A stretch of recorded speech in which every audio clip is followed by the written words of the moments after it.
Jose Abad Santos sa Davao Occidental, pinakamalubhang naapektuhan naman ng magnitude 7.8 na lindol.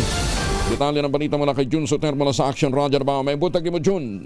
Mayong buntag usab Kuyang Angel, malawak kang pinsala sa mga bahay, tulay, barangay offices at mga pangunahing kalsada ang naitala sa bayan ng Jose Abad Santos sa Davao Occidental matapos ang magnitude 7.8 na lindol na yumanig sa Mindanao Lunes ng umaga. Ayon sa report ng lokal na pamahalaan, nakaranas din ng mga pagguho ng lupa sa mga bulumuduking lugar na nagdulot ng pagkasira at pansamantalang pagsasara ng ilang mga daan. Sa pahayag ng local government unit ng Jose Abad Santos, nagpapatuloy ang damage assessment at validation operations upang matukoy ang lawak ng pinsala at matiyak ang agarang paghahatid ng tulong at rehabilitasyon sa maapektadong komunidad. Samantala, tiniyak ni Jose Abad Santos Mayor Jason John Joyce ang suporta ng lokal na pamahalaan sa mga residente na kailangan ng agarang medikal na atensyon. Ayon sa alkalde, sasagutin ng kanyang tanggapan ang gastusin sa gasolina na mga bangka maghahatid ng mga pasyente sa mga ospital sa Kaburan at Glan dahil sa kalsadang nasira at hindi madaanan bunsod ng lindol. Patuloy namang nakalerto ang mga lokal na otoridad